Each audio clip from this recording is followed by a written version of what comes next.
महाराष्ट्र में चुनावी शोर खत्म हो चुका है। राज्य की 288 सीटों के नतीजे अब देश भर के सामने हैं, जिसमें महायुति यानी बीजेपी गठबंधन के दलों का प्रदर्शन काफी अच्छा रहा।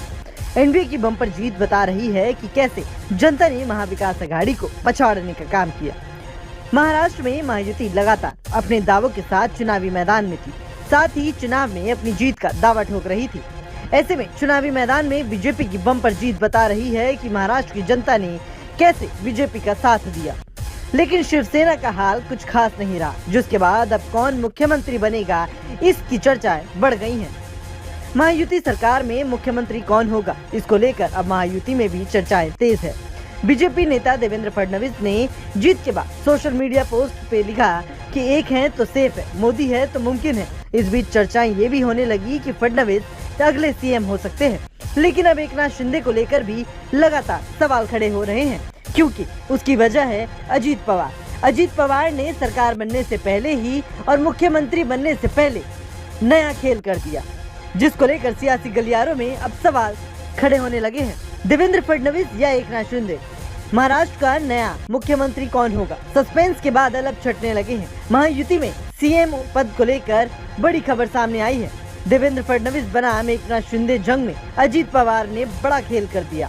इससे फडणवीस की राह आसान हो गई और शिंदे की मुश्किलें बढ़ गई।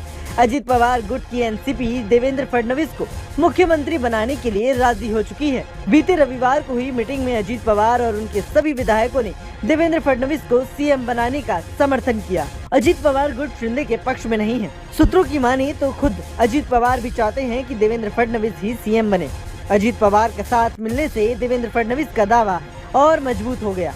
बीजेपी को महाराष्ट्र चुनाव में अकेले अपने दम पर 132 सीटें मिली हैं। अजीत पवार की एनसीपी के खाते में 41 सीटें, बहुमत का आंकड़ा 145 का है। ऐसे में बीजेपी और एनसीपी की सीटों को मिला दिया जाए तो ये बहुमत के आंकड़े से काफी अच्छा है। अब जब बीजेपी और एनसीपी साथ हैं तो शिंदे की पार्टी को झुकना ही होगा। अगर शिंदे सपोर्ट भी वापस ले लेते हैं तो भी देवेंद्र फडणवीस आसानी से सीएम बन सकते हैं। महायुति में इसका कोई असर नहीं पड़ने वाला।